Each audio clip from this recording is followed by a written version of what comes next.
I'm Faith, 34 years old, and for 12 straight months, my own family called me a thief, a manipulator, and a heartless woman who stole from a dying old man. My sister Brooke led the charge. My mother backed her up. Half of my relatives believed them without question. I spent an entire year drowning in voicemails, text messages, and family gatherings where people whispered behind my back, all because my grandfather left me his cabin. But here's what none of them knew. Grandpa didn't just leave me property. He left me a letter, written the day he changed his will. And in that letter, he described exactly what he heard my sister say at his 80th birthday party. Words so cruel, they broke his heart. Before I tell you what happened, please take a moment to like and subscribe. But only if you truly enjoy this story. And drop a comment below. Where are you watching from and what time is it there? Now, let me take you back to 14 months ago, the night I got the phone call that changed everything. The call came at 3:47 in the morning. I was halfway through a 12-hour night shift at St. Andrew's Hospital, checking vitals on a patient in room 412, when my phone buzzed in my scrub pocket. I almost ignored it. Then I saw the name. Mom. My mother never called me. Not at 3 a.m. Not ever, really. I stepped into the hallway, heart already sinking. Faith. Her voice was flat, clinical. Your grandfather passed an hour ago. Come home. The line went dead. I stood there, phone pressed to my ear, listening to nothing. The fluorescent lights hummed above me. A machine beeped somewhere down the corridor, and I felt the ground tilt beneath my feet. Grandpa Walter was gone. He was the only person in my family who ever truly saw me. While my parents praised Brooke for her marketing career and designer lifestyle, Grandpa would sit with me on his cabin porch and say, "You're the one who shows up, Faith. That matters more than any job title." The last time I visited him, 3 weeks before, he had held my hand with surprising strength. "You're the only one who sits with me," he'd whispered. "Remember that." I didn't understand then. I do now. I requested emergency leave and drove 4 hours through the dark. When I finally pulled into my mother's driveway at dawn, Brooke's white Lexus was already parked in the prime spot near the front door. Of course it was. My mother opened the door before I could knock. She looked past me, not at me. "Took you long enough," she said. "Brooke's been here since midnight." I swallowed the response that burned in my throat and stepped inside, where my sister was already discussing arrangements with our mother, as if Grandpa were a problem to be solved rather than a person to be mourned. The funeral was standing room only. Grandpa Walter had lived in this town for 63 years. He'd coached Little League, volunteered at the fire department, and lent money to neighbors who never paid him back. Everyone loved him. Everyone except, apparently, the people who should have loved him most. I stood in the back corner of the reception hall, watching my sister work the room. Brooke wore a black designer dress that probably cost more than my monthly rent. She dabbed at her eyes with a silk handkerchief, accepting hugs and murmured condolences like a grieving princess. "She must be devastated," I heard Cousin Linda whisper to Uncle Robert. "She was always so close to Walter." Close. Brooke visited Grandpa twice in 5 years. I drove out to his cabin every single week, but I didn't correct them. What was the point? Then a warm hand touched my elbow. Aunt Margaret, my mother's younger sister, the only one who never picked sides. "I know," she said quietly, not looking at me. "I know you were the one who actually took care of him, Faith." My throat tightened. I couldn't speak. "He knew too," she added. Then she squeezed my arm and disappeared back into the crowd. Later, my mother stood at the podium and gave a speech about family and legacy. She mentioned how much Brooke adored her grandfather. She talked about Sunday dinners and holiday traditions. She never said my name. Not once. I sat in the back row, hands folded in my lap, and let the tears fall silently. Not because of the oversight. I was used to being invisible in this family. I cried because Grandpa was the only one who ever made me feel seen, and now he was gone. 1 week after the funeral, we gathered in Harold Brennan's law office. Harold had been Grandpa's attorney for 30 years. A silver-haired man with kind eyes and a voice like warm honey. He'd handled Grandpa's affairs since before I was born. The office was small. My mother sat in the center chair. Brooke flanked her right side, tapping manicured nails against her designer purse. I took the seat furthest from them both. "Thank you all for coming," Harold began, adjusting his reading glasses. Walter was very specific about his wishes. He read through the standard items first. Grandpa's savings account, approximately $42,000, would be split equally between his two granddaughters, personal effects distributed according to a separate list. Then Harold paused. He looked up, directly at me. "And finally, regarding the cabin property on Miller Lake." Brooke leaned forward. My mother straightened in her chair. "Walter has bequeathed the cabin, the land, and all its contents solely and entirely to his granddaughter, Faith Sinclair." Silence. Then Brooke shot to her feet. "That's impossible," her voice cracked. "There must be a mistake. Grandpa would never—" "There is no mistake, Ms. Sinclair." Harold's tone remained calm but firm.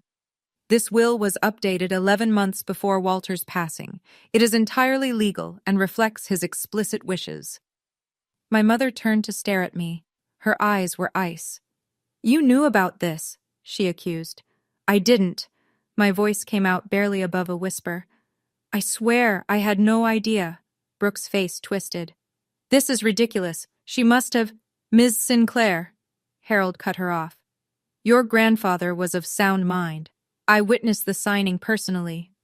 The room felt like it was shrinking. I could barely breathe. Grandpa left me the cabin, just me. But why? The moment we stepped outside the law office, my mother grabbed my arm. "We need to talk." Her grip was iron. "Privately."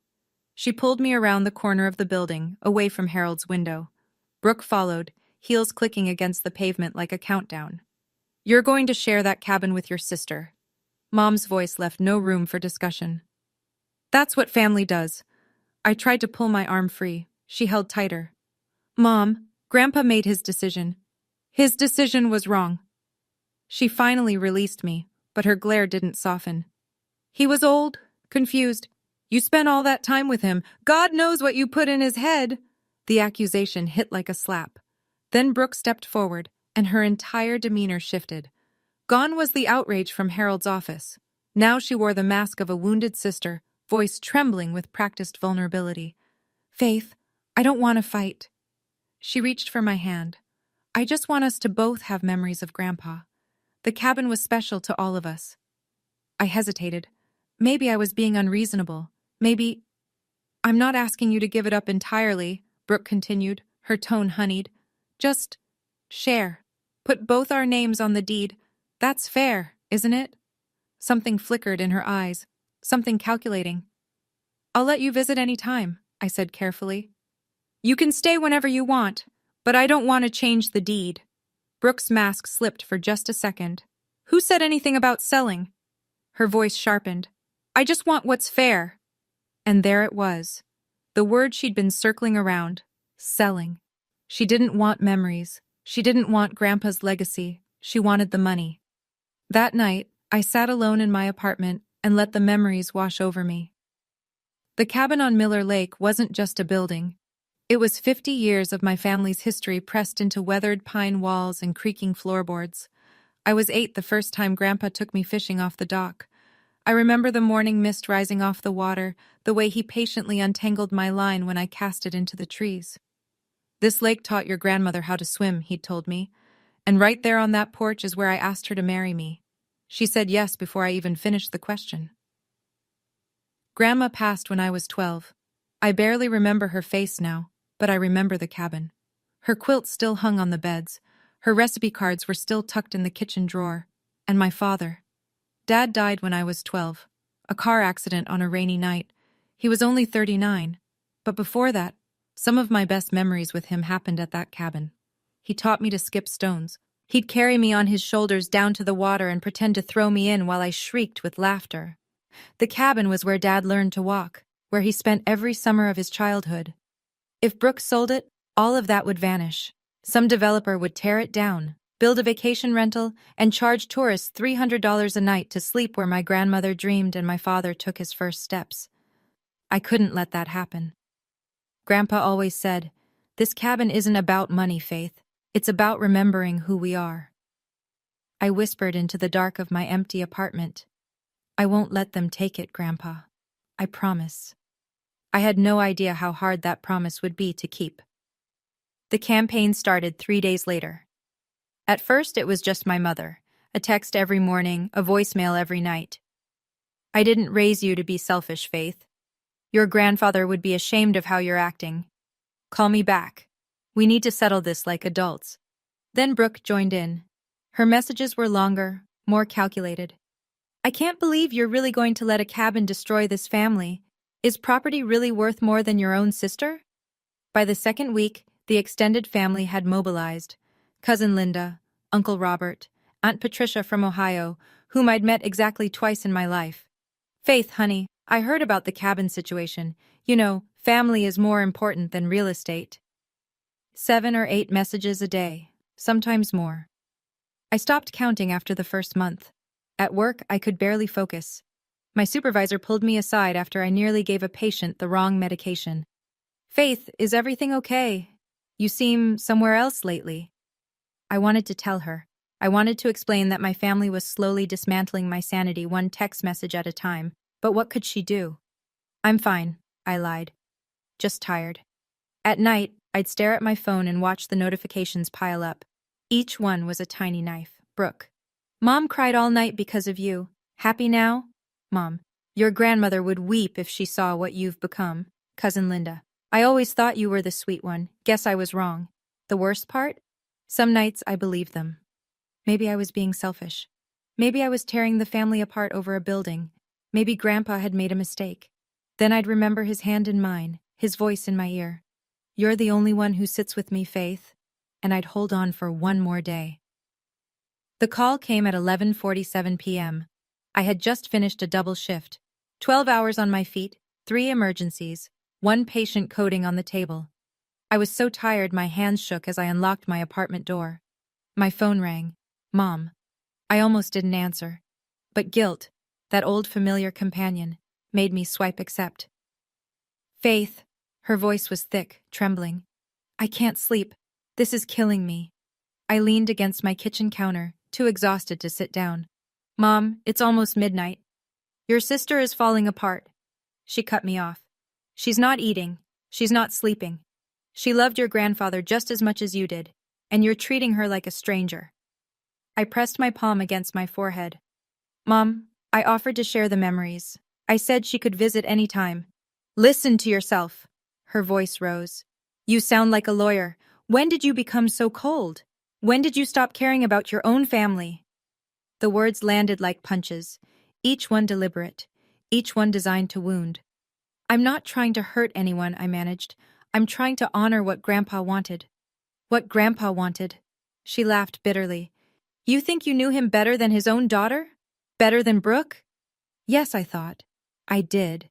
But I didn't say it. Silence stretched between us. Then my mother's voice dropped to something cold and final. I don't know who you are anymore, Faith. Your father would be ashamed of you. The line went dead. I stood there in my dark kitchen, phone still pressed to my ear, listening to nothing. Then I slid down against the cabinet and cried until I had nothing left. She always knew exactly where to strike, and she never, ever missed. 2 weeks later, my mother summoned me to her house. A family meeting, she called it. Just the 3 of us, to talk like civilized people. I should have known better.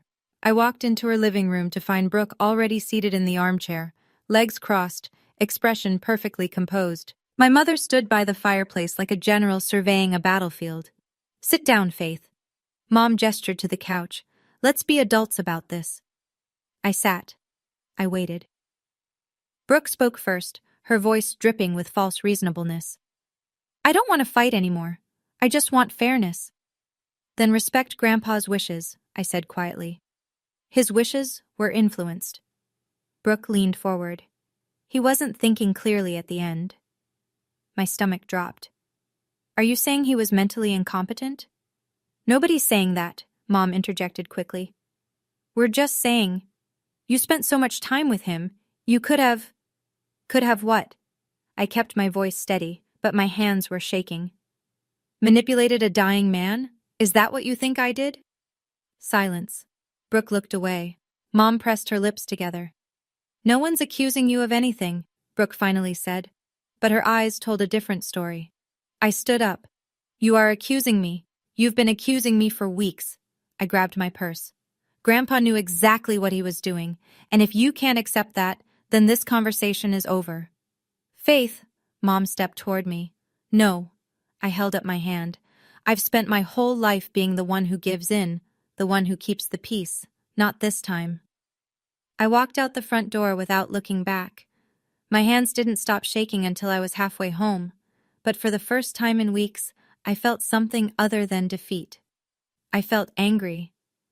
3 days later, I drove to Aunt Margaret's house. She was the only person in my family who hadn't joined the crusade against me, the only one who still answered my calls without an agenda. She lived in a small bungalow on the edge of town, surrounded by rose bushes she'd been cultivating for 30 years. When I pulled into her driveway, she was already standing on the porch with 2 cups of tea. You look terrible, she said matter-of-factly. Come inside. We sat in her kitchen, sunlight streaming through lace curtains, and for a while, neither of us spoke. Then Margaret set down her cup. Faith, there's something I need to tell you. I looked up. Last year I helped your grandfather install something at the cabin. She paused, choosing her words carefully. A security system. Cameras.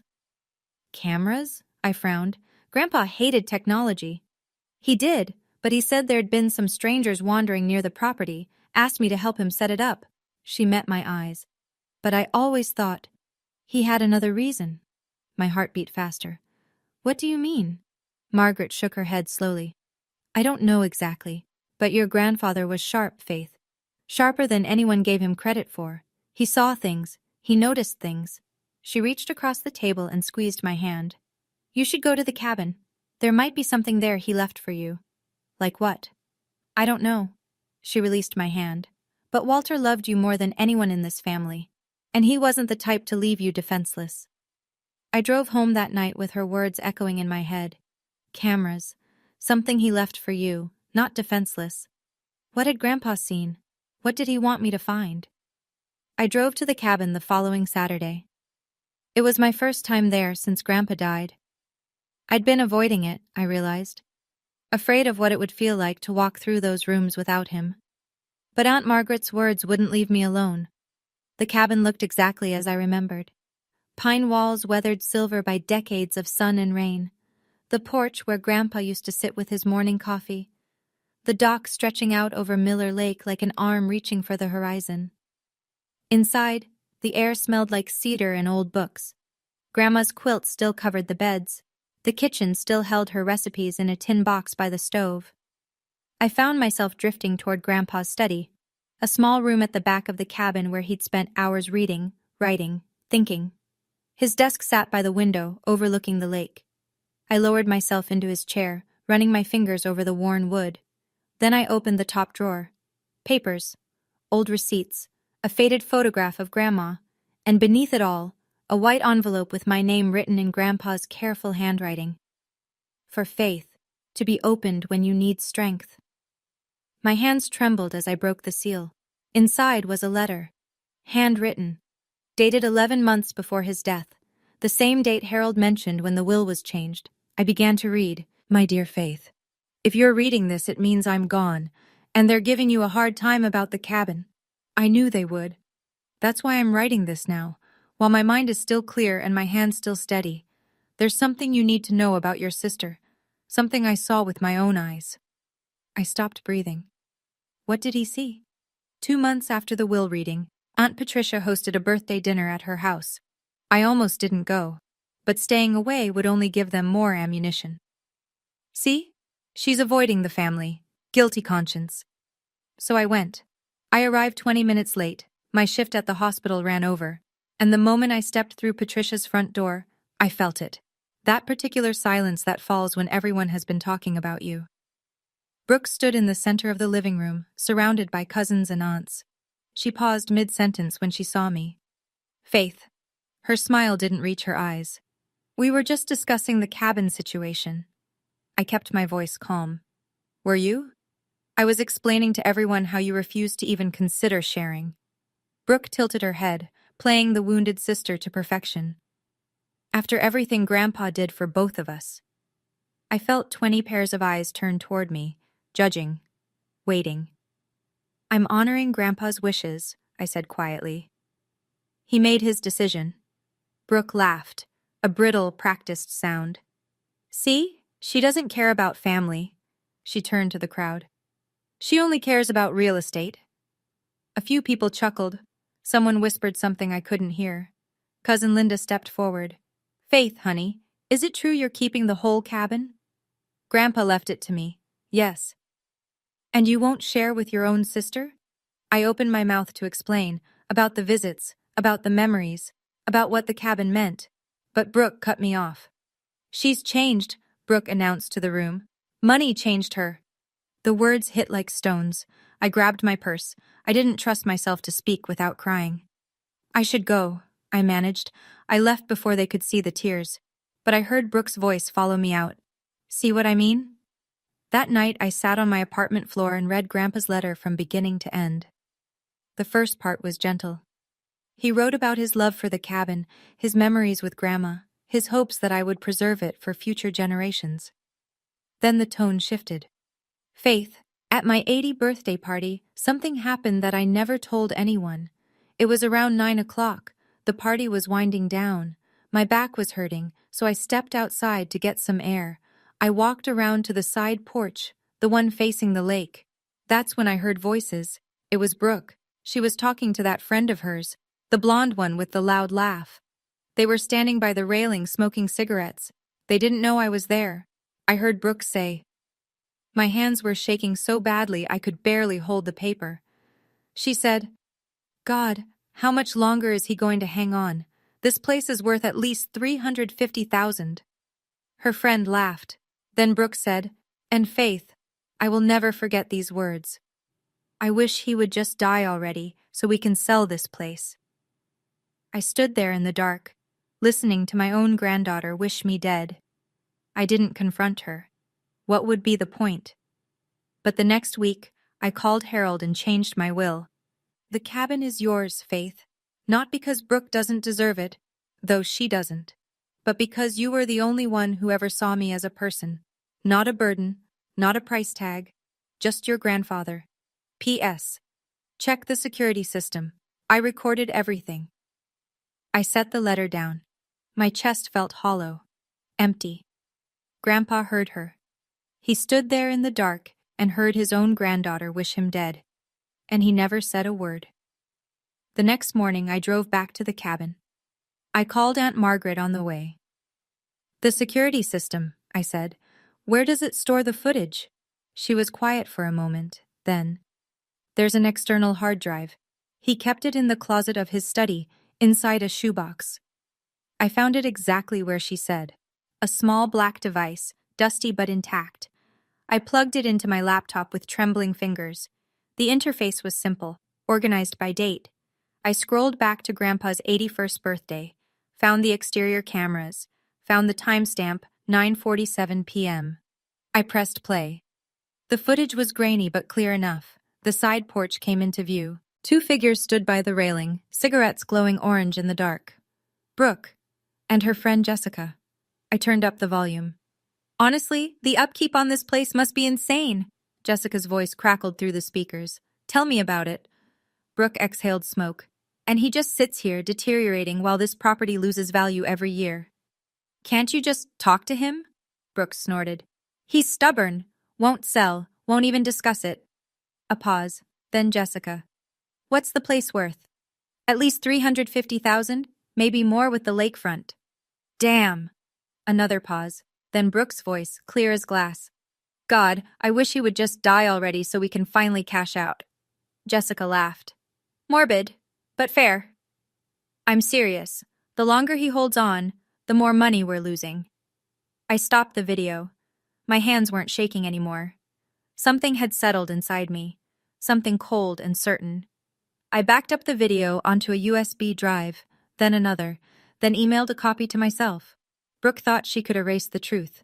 She had no idea who she was dealing with. 1 week later, I got a call from the cabin's nearest neighbor, Mr. Henderson. Faith, it's Bill Henderson from down the road. His voice was concerned. I saw someone at your grandfather's cabin earlier. Didn't look like you. My blood ran cold. What did they look like? Blonde, drove a white car, fancy looking. Brooke. I called the police and drove down immediately. By the time I arrived, a deputy was already there, taking notes. No signs of forced entry, he told me. But someone definitely went through the place. Drawers pulled out, closets ransacked.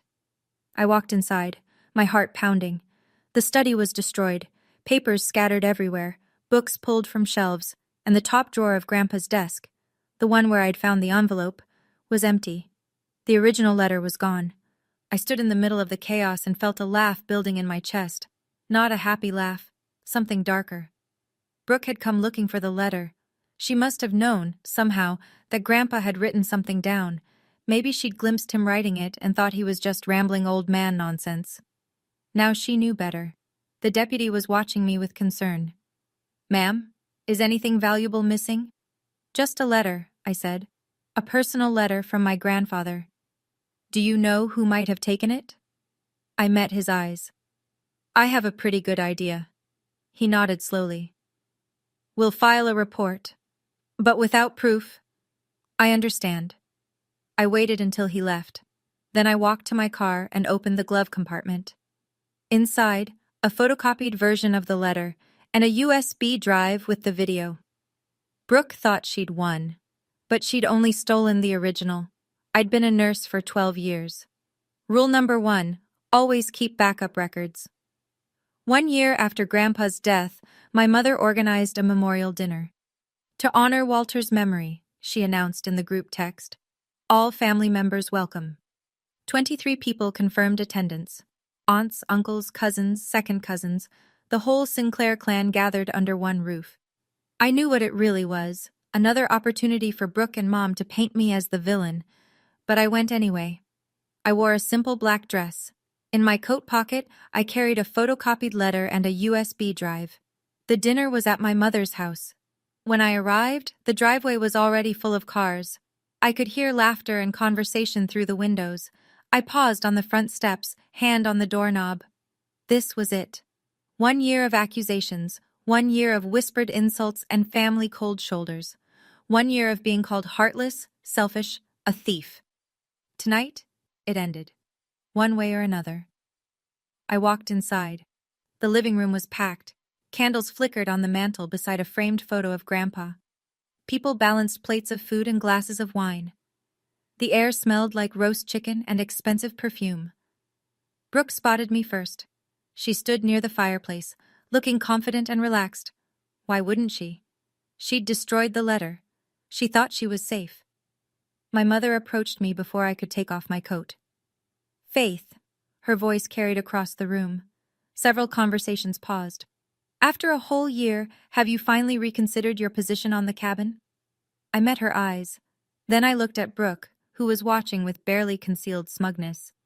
"I've thought about it a lot, actually," I said calmly. "In fact, there's something Grandpa wanted everyone to know." Brooke's smile flickered. "Since we're all here together," I continued, "I think now is the perfect time.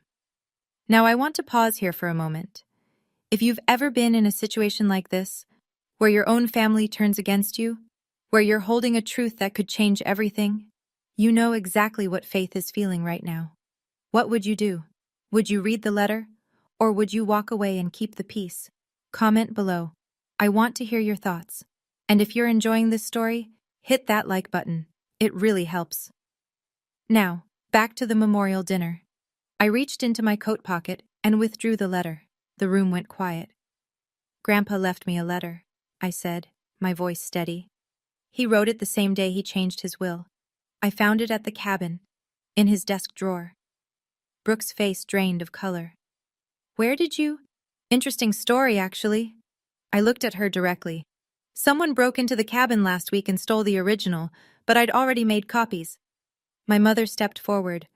"Faith, what is this about?" "It's about the truth, Mom." I unfolded the paper. "Something Grandpa wanted all of you to hear." I began to read. "My dear Faith, if you're reading this, it means I'm gone, and they're giving you a hard time about the cabin." I read through the beginning. The room stayed silent. Then I reached the part about the birthday party. I heard Brooke say, "God, how much longer is he going to hang on? This place is worth at least $350K. Gasps. Someone dropped a wine glass. It shattered against the floor, but no one moved to clean it up. Then Brooke said, and Faith, I will never forget these words. I wish he would just die already so we can sell this place. Brooke shot to her feet. That's a lie! Her voice cracked. She made it up. She forged that letter. I folded the paper calmly. I also have a video. Grandpa installed security cameras at the cabin last year. The conversation is recorded. Dead silence. My mother's face was gray. Aunt Margaret had her hand pressed over her mouth. Uncle Robert was staring at Brooke like he'd never seen her before. I didn't want to do this, I said quietly. But you left me no choice. Brooke was shaking. Mom, she whispered. Mom, tell them she's lying. But our mother said nothing at all. The silence lasted an eternity. Then my mother turned to face Brooke. Her expression was something I'd never seen before. Not anger, exactly. Something worse. Devastation. Tell me she's lying. Mom's voice barely rose above a whisper. Look me in the eye and tell me you never said those words. Brooke's mouth opened, closed, opened again. I was stressed that night. Her voice trembled. I didn't mean it literally. I was just venting. Venting? Uncle Robert cut in, his face reddening. You wished your own grandfather dead, for money. How do you not mean that literally? It wasn't like that. Then what was it like, Brooke? Aunt Margaret stepped forward. Because Walter asked me to help install those cameras. He told me he'd seen something that broke his heart. I didn't understand then. I do now. Brooke looked around the room wildly, searching for an ally. Every face was stone. Her fiancé, Craig, stood near the back of the room. He'd been quiet throughout the evening, but now he set down his glass with a decisive click. I think I need some air, he said flatly. He walked out the front door without looking at Brooke. Craig. She moved to follow him. Let him go, my mother said. Her voice had aged 20 years in 2 minutes. Let him go, Brooke. Then Mom turned to me. Her eyes were wet. I defended her for a year, she said quietly. A whole year. I called you names. I said terrible things. And this whole time, she couldn't finish. Brooke stood alone in the middle of the room, surrounded by family who now looked at her like a stranger. For the first time in my life, I watched my sister have no one on her side. I wish I could say it felt good. It didn't. I stood up slowly, gathering my coat. The room remained frozen. 22 pairs of eyes fixed on me, waiting to see what I would do next. I kept my voice low, calm, the same voice I used when delivering difficult news to patients' families.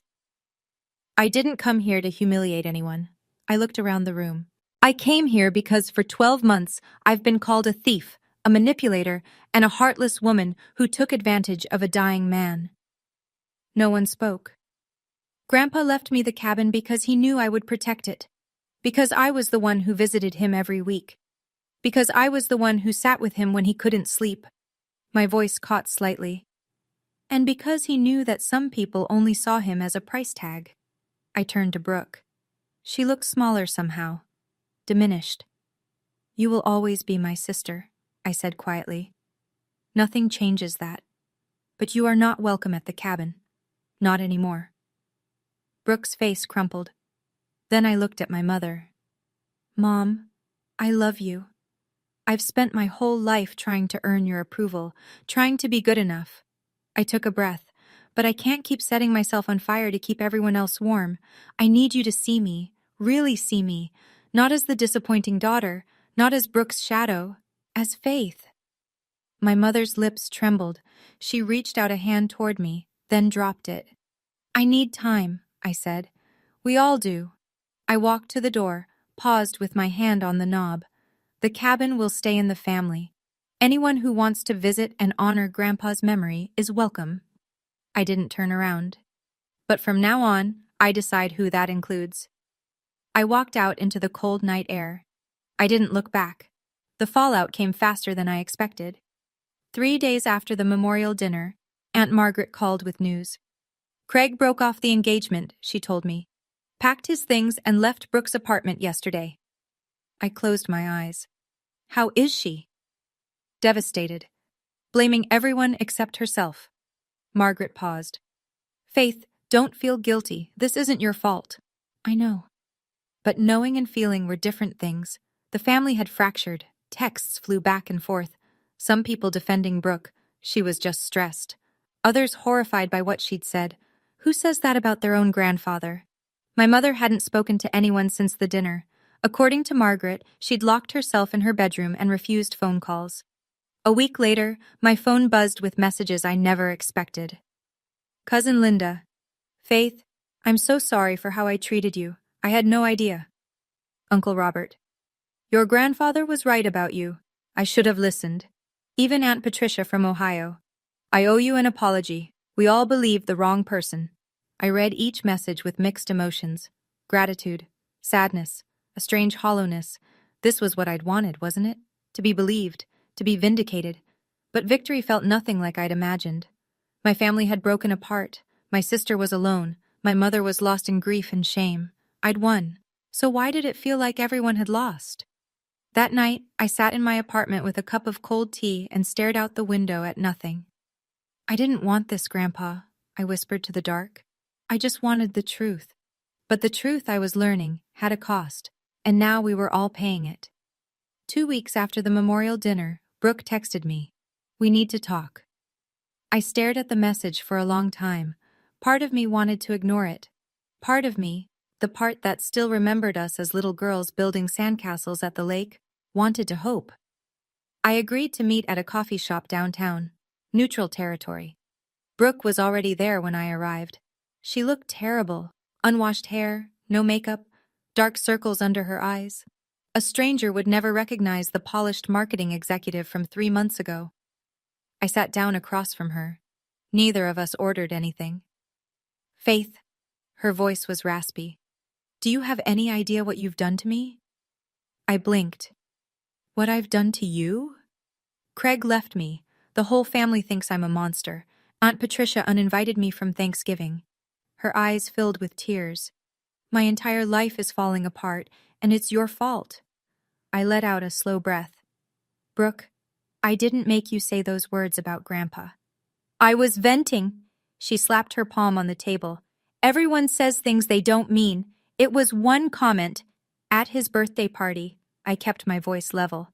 You wished him dead while he was 50 feet away, and then you spent 11 months pretending nothing happened. I didn't know he heard. Does that make it better? Silence. Brooke's face crumpled. For a moment, I thought she might apologize, might show some genuine remorse. Instead, she whispered, You ruined everything. I stood up, left enough cash on the table to cover a coffee I never ordered. When you're ready to take responsibility, not for the consequences, but for what you actually did, you know where to find me. I walked out without looking back. Some bridges can only be rebuilt by the person who burned them. If you've ever had to set boundaries with someone you love, family, friends, anyone who crossed a line they shouldn't have, then you know this isn't easy. It's not about winning. It's about protecting yourself while leaving the door open for real change. Comment boundaries below if you understand what Faith is going through. And if this story is hitting close to home, share it with someone who needs to hear it. Okay, let's see what happens next. 1 month later, my mother called. I want to see you, she said. No preamble, no small talk. Please come home. I drove to her house the next morning, the place where I'd grown up feeling invisible, the place I'd fled from a year ago with tears streaming down my face. Mom was waiting in the kitchen, the same kitchen where she'd once baked birthday cakes and years later told me I was tearing the family apart. She looked older, smaller. The sharp edges I remembered had softened into something fragile. Sit down, she said quietly. Please. I sat. For a long moment, neither of us spoke. The clock on the wall ticked. The refrigerator hummed. Then my mother said, I was wrong. I looked up. I was so wrong, Faith. Her voice cracked. I wanted to believe Brooke because admitting the truth was too painful. She was always the one I understood. The one who was like me. She pressed a hand to her mouth. I didn't see you. I never really saw you. I didn't say anything. I couldn't. Your father loved that cabin, she continued, tears slipping down her cheeks. He spent every summer there as a boy. When he died, I couldn't bear to visit anymore. It hurt too much. She looked at me. But you went. Every week you went. And I resented you for it. Mom, let me finish. She reached across the table and took my hand. I'm sorry. For all of it. For taking Brooke's side. For saying your father would be ashamed. For never telling you that I'm proud of who you are. I was crying now too. I need time, I managed. But I want to try. I want that too, she whispered. More than anything. It wasn't forgiveness. Not yet. But it was a beginning. 2 months after the memorial dinner, I drove to the cabin alone. It was a Saturday in early October. The leaves had turned gold and crimson, carpeting the ground in color. The lake was glass still, reflecting the sky like a mirror. I parked in the gravel driveway and sat there for a while, just looking. This was mine now.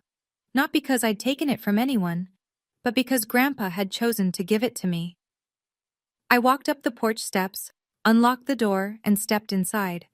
The cabin embraced me with familiar smells, cedar, old books, the faint trace of Grandma's lavender sachets. Dust motes floated in the afternoon light. I moved through the rooms slowly. The kitchen where Grandpa made pancakes on Sunday mornings. The living room where he taught me to play chess. The porch where he'd sit for hours, watching the lake. Finally, I went to his study. I sat down in his chair, opened the drawer where I'd first found the letter. Empty now, but not really. I pulled out my copy of the letter and read the last paragraph one more time. The cabin is yours, Faith, not because Brooke doesn't deserve it, though she doesn't, but because you were the only one who ever saw me as a person, not a burden, not a price tag, just your grandfather. I pressed the paper to my chest. I kept my promise, I whispered to the empty room. I saved it. For you, for Dad, for Grandma. Outside, the wind rustled through the trees. The lake lapped gently against the dock. And somewhere, I like to think, Grandpa was smiling. I stayed at the cabin until the stars came out. For the first time in over a year, I felt at peace. The following weekend, Aunt Margaret came to visit. We sat on the porch in Grandpa's old rocking chairs, wrapped in blankets against the autumn chill. Steam rose from our cups of tea. The lake stretched out before us, painted orange and pink by the setting sun. He would be so proud of you, Margaret said softly. I shook my head. I don't know. I tore the family apart. No, Faith. She turned to look at me. The truth did that, and the truth needed to come out. We rocked in silence for a while. A loon called somewhere across the water. What are your plans for this place? Margaret asked. I'd been thinking about that a lot. I want to keep it exactly as it is, I said. Open for family, for anyone who wants to come and remember Grandpa the way he deserved to be remembered. Even Diane? Especially Mom. I took a sip of tea. We're working on things. It's slow. But she came here last week, first time since Dad died. Margaret smiled. That's something. She cried for 2 hours, but she said it felt like finally being able to breathe again. We watched the sun sink below the tree line. You know, Margaret said, your grandfather set boundaries too. Did you know that? I looked at her. 1987, his brother asked him for money to cover gambling debts. Walter said no. They didn't speak for 10 years. She met my eyes. But Walter never regretted it. He said some things are worth protecting, even if it costs you. I smiled slightly. Sounds like boundaries run in the family. The best things do. We stayed on that porch until the stars came out, just like Grandpa used to. Some legacies aren't about property at all. 6 months after the memorial dinner, my life looked completely different. I still worked at St. Andrew's, still pulled 12-hour shifts and held patients' hands when they were scared. But now, every weekend, I drove to the cabin. Sometimes I went alone. I'd read on the porch, fish off the dock, fall asleep to the sound of wind in the pines. Sometimes Mom came with me. Our conversations were still careful, still healing, but she laughed now. She talked about Dad without crying. She even brought some of his old fishing gear out of storage. He would have wanted it here, she said, where it belongs. Other family members started visiting too. Uncle Robert brought his grandkids to swim in the lake. Cousin Linda helped me repair the dock. Even Aunt Patricia made the trip from Ohio. I judged you unfairly, she told me. I hope you can forgive me someday. I already have, I said. And I meant it. Brooke never reached out again. According to Margaret, she moved to another city, started over somewhere no one knew her name. I hoped she found peace, genuinely hoped it. But I'd stopped waiting by the phone. Some relationships can't be rebuilt until the other person is ready to do the work. One Sunday afternoon, I hung a small wooden sign by the cabin door. I'd carved it myself, letter by letter. Where love lives, memories stay. I stepped back and looked at my work. This cabin held 50 years of my family's history. Grandma's laughter, Dad's first steps, Grandpa's quiet wisdom, and now, finally, my own story. Not the story of the daughter who was overlooked, not the thief, not the villain, just Faith, the one who stayed, the one who was seen. It was almost sunset when I settled into Grandpa's rocking chair one last time. The lake was gold. The trees were black silhouettes against a burning sky. Somewhere nearby, a woodpecker tapped its evening rhythm. I thought about the past 18 months, about that phone call at 3:47 a.m., the funeral where no one said my name, the will reading that turned my world upside down, the endless texts, the sleepless nights, the moment I almost believed I was the villain they said I was. And then the letter, the truth, the dinner where everything changed. I thought about Brooke, somewhere out there starting over. About Mom, finally learning to see me. About all the family members who had apologized, reconnected, rebuilt. I thought about Grandpa. You knew, I said to the empty air. Didn't you? You knew they would come after me. You knew I'd need proof. The wind picked up slightly, rustling through the leaves like a whisper.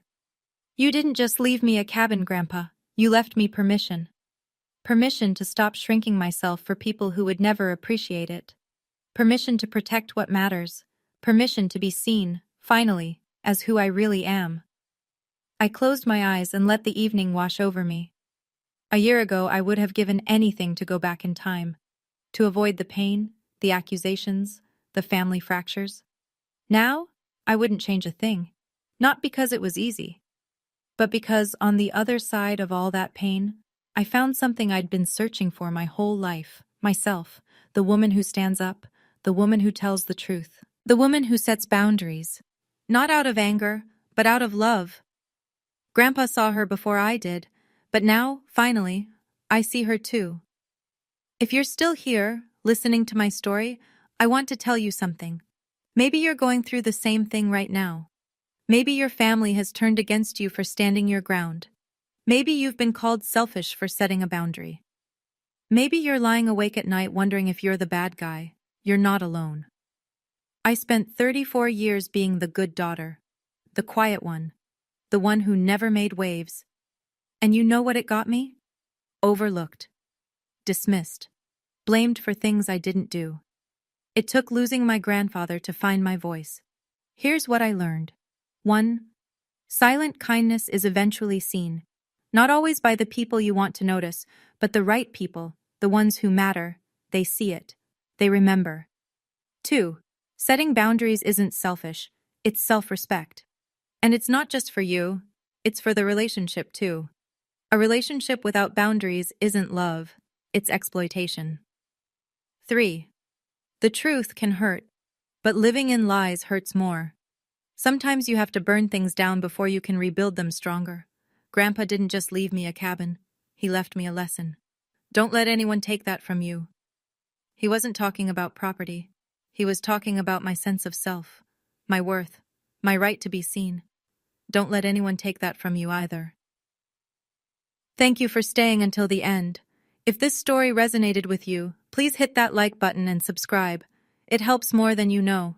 And if you have a story of your own, about family, about boundaries, about standing up for yourself when no one else would, share it in the comments. I read every single one. Check the description for more stories like this one. And remember, you deserve to be seen. Until next time.